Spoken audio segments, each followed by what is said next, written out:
In the heart of the South Korean capital, Seoul, is an oppressive structure that gave rise to a beacon of hope. In this bustling modern city, you've got this kind of low-rise facility. It almost looks like an old factory. You've got high walls, you've got barred windows, you've got Nah, it's like an old prison. all around it. Or mental looks health like facility. a 19th, early 20th century prison. Yeah. Yet one small building is markedly different in style. Open the door. And there's the gibbet. Oh, There's Christ. the noose, and there's the trap. You're in the death house. Once infamous, Death Hut. today this facility symbolizes a national movement and an inspiring heroine. This is a place that has become intimately connected with one young woman who stood up for her nation, for her people, and for her country. Sometimes someone comes along that believes so strongly in their beliefs that no matter what their age, they inspire those who follow them. Well, that must be a museum now.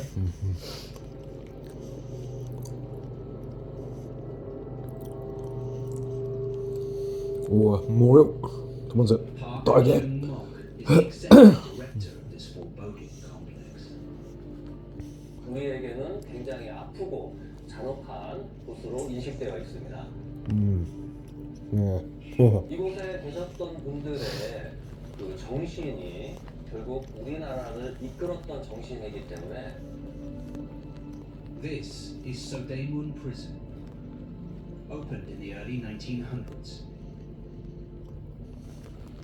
A screened-off structure indicates it wasn't built by Koreans. 이 사형장은 1908년 10월 서대문 형무소가 처음 만들어졌을 때 만들어진 것으로 추정됩니다. 그렇기 때문에 목조 와집으로 일본의 오래된 건축 양식을 띠고 있죠. Well, The always they call it a Japanese house to been hut. slowly exerting more influence over the Korean peninsula since the late 1800s. A conflict with Russia in the early 1900s would give them all the excuse they needed to take full control. The Russo-Japanese War in 1904 and 1905 was fought basically over the issue of who would dominate the Korean Peninsula, northern China, and Manchuria. Japan defeats the Russian Empire in this war. Takes a protectorate over Korea and large tracts of land in northern China and Manchuria for its development. First, Japan takes away Korea's ability to do its own foreign affairs, and then Japan actually occupies and governs Korea. They outlaw the Korean language. They make everybody speak Japanese.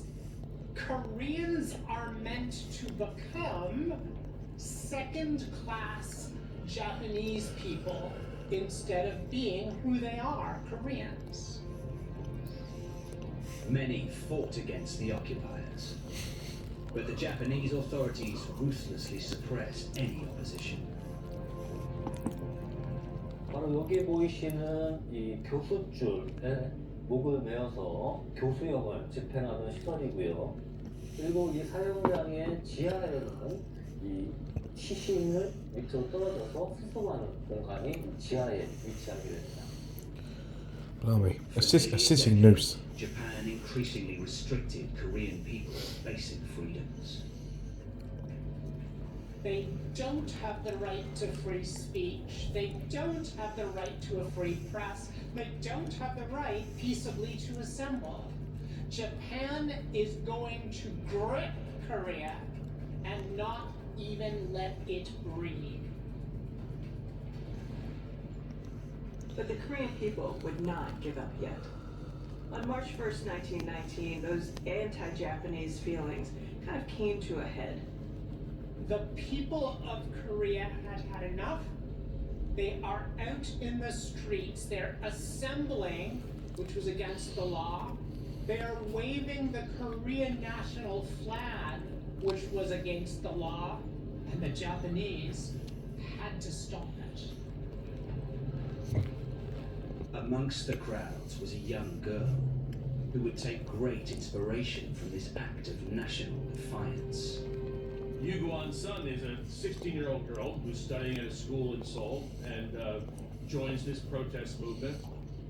She and her 4 classmates made homemade Korean flags and then gave them to as many people as they could to help inspire people to fight and stand up against the Japanese. And the Japanese are very quick to snatch people like her off the streets or from their homes and throw them in jail to quiet these protests. When her school was shut down by the authorities, she returned to her hometown. On the 1st of April 1919, Yu Guan-sun and her parents attended another demonstration. The Japanese arrive in force this time and use, lethal force against it. They fire into the crowd to disperse it.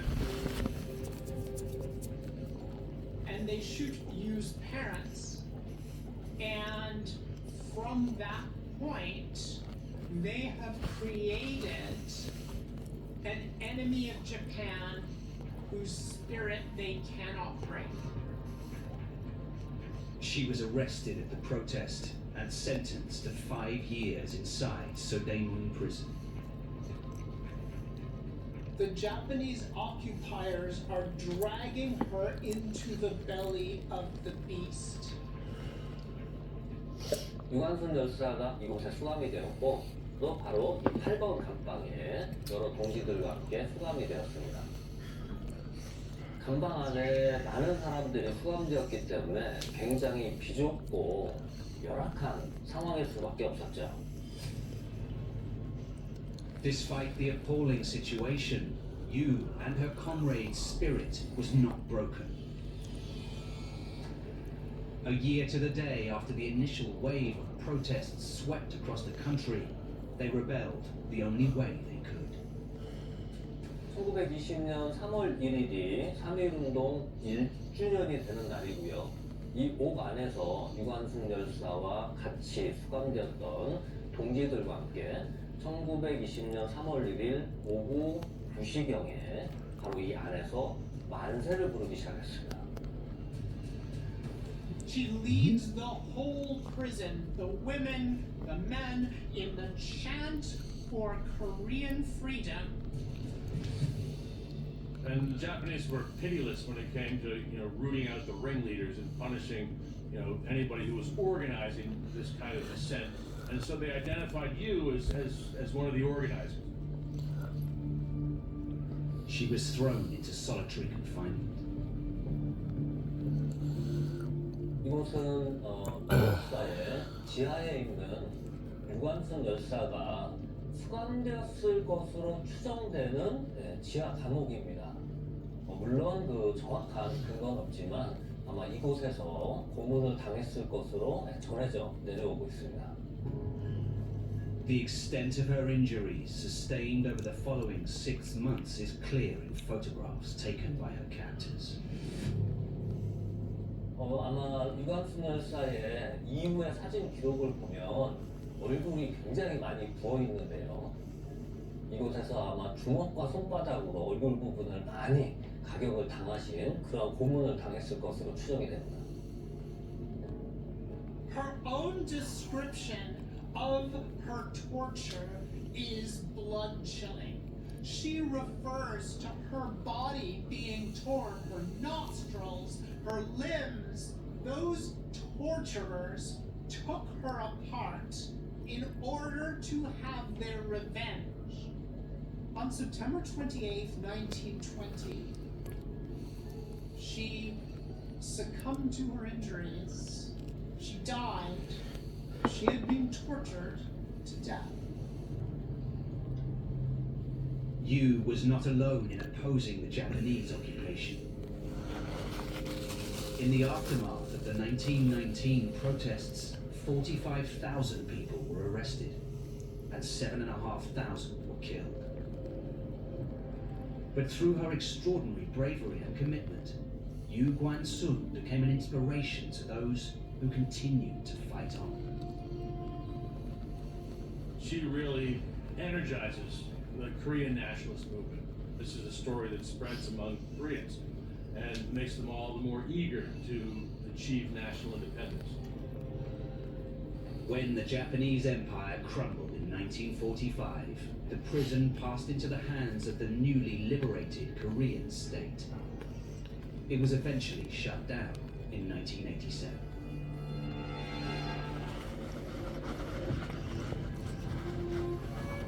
Since 1992, Sodaemun Prison has been preserved as a memorial to Korea's struggle for independence. To this day, March 1st is a national holiday. And Yu is remembered all over Korea, especially in her hometown where they built a shrine and a monument to her. When it comes to having winter fun, some are keeping it up a notch. Festive Whoa.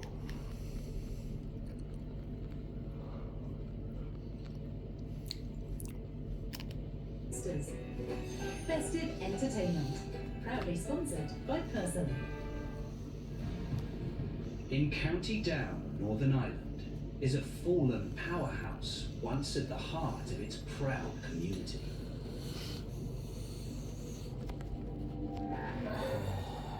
Amongst the gentle rolling hills, you see what looks like a small town, and at the centre of it, a big brick building. It's an enormous site, and at some point, someone obviously invested a lot of money into this place. There's a huge chimney stack, which is a sign that this was some type of industrial enterprise. Inside are vast warehouse-like spaces that at one time echoed to the sound of heavy machinery, now deathly silent. Yeah, it's just an empty shell. Hundreds of people must have worked here. Bizarrely, a war on the other side of the world would transform this region, and buildings like this were at the very heart of the action.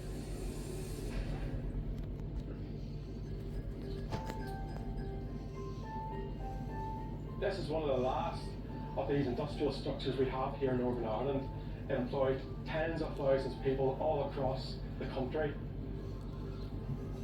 Sebastian Graham is a man on a mission. Since 2015, he's been working on a project to map buildings like this before they're lost forever. I wanted to kind of preserve the history and have something that we can all kind of learn from. What was produced here turned this area into the centre of a worldwide industry. It's a huge shell where it once was. 20-acre site existed because of What one state? simple thing. Just about standing. And while that might not sound too impressive on the surface, this industry had a transformative effect on the country's economy. But linen was not produced by choice. The birth of the industry itself was intimately connected to the country's troubled past. You can trace the origins back to the 17th century, when Ireland was a single country under the rule of the English crown. In the 1690s, William III, or William of Orange, outlawed wool production in Ireland to reduce competition with wool production in England. Northern Ireland, then known as Ulster, was forced to focus entirely on linen. Throughout the 1700s, the region developed unrivaled specialist expertise. In the early 19th century, the Industrial Revolution's advances in mechanized technology supersized production. That's when this place comes into the story of linen in Ireland. In the 1830s, Hugh Dunbar, a local entrepreneur, saw the opportunity to use the power of the River Bann on a really large scale.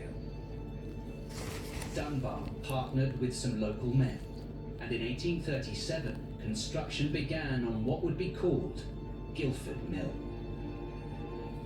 So this is the main spinning mill of Guildford. We don't have any machinery here at the minute, but if you can just imagine the whole length and breadth of these 5-6 floors full of heavy iron machinery. You can still see the footings of which just underneath the windows. The mill attracted large numbers of workers to the town, around 2,000 at its peak.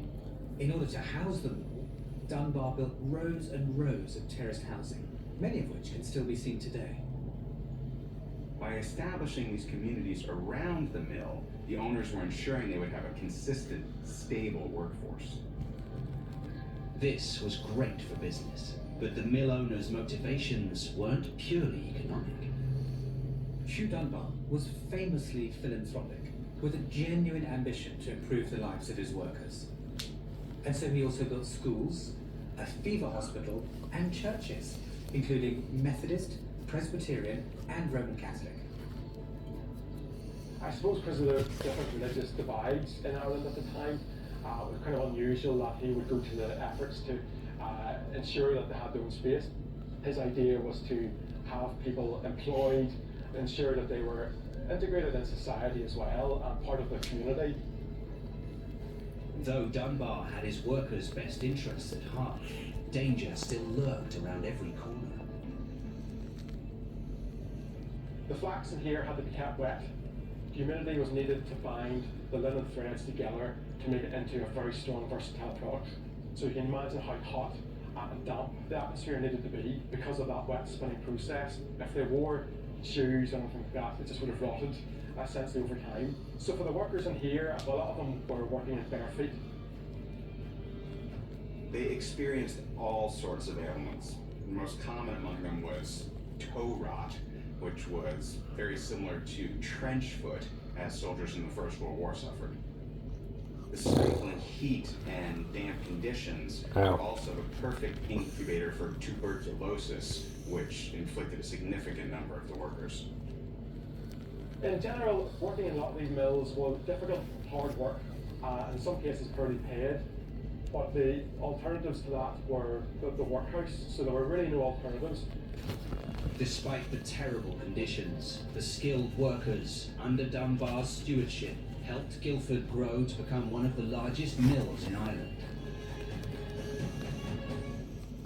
Apparently, the mill produced enough yarn in a week to circle the world 3 times over. In a month, it produced enough to reach the moon. But after 6 years of successful operation, tragedy struck. In 1847, Dunbar died, but that was hardly the end for Guildford Mill. Strangely, it was events that took place thousands of miles away on the other side of the Atlantic that had the most effect on this place. In 1861, the American Civil War started, and this led to massive disruption in the supplies of cotton in the US and Europe. Of course it did, yeah. This shortage of cotton goods was so extreme it became known as the Cotton Famine, and Irish linens stepped in to fill the gap. It's even said that Abraham Lincoln had a white Irish linen handkerchief in his pocket on the night that he was assassinated in 1865. By the conflict's end, Guildford Mill was making over £1 million a year, over £100 million in today's money. This region had become the biggest linen producer in the world. Its capital city, Belfast, was even given the nickname Linenopolis. Linen mills were really the powerhouses of the economy in Northern Ireland. There was so much money to be made. The mill's owners embarked on ambitious plans to expand. In 1880, they opened the Dumbarton Mill in New York City. The irony was that Guildford Mill lost half its workforce as people moved to America in search of a better life. This sadly was the beginning of the end here. The mill continued to operate through both world wars, just on a significantly reduced scale. But the proliferation of cheaply produced man-made and synthetic fibers throughout the century was really the death knell of this industry. The workforce was reduced to about 200. This is compared to about 2,000, at its peak in the 1860s. So the decline was really quite stark, and in 1986 the mill finally closed for good.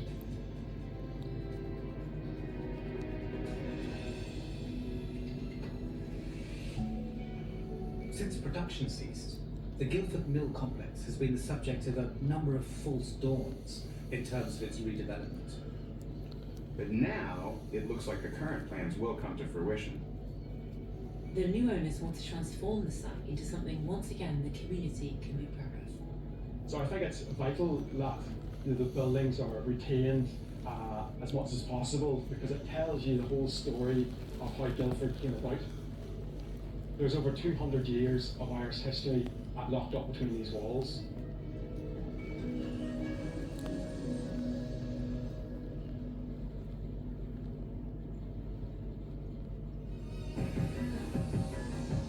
That concludes our latest new and exclusive series, but you can stream all episodes of Abandoned Engineering for free on UK TV Play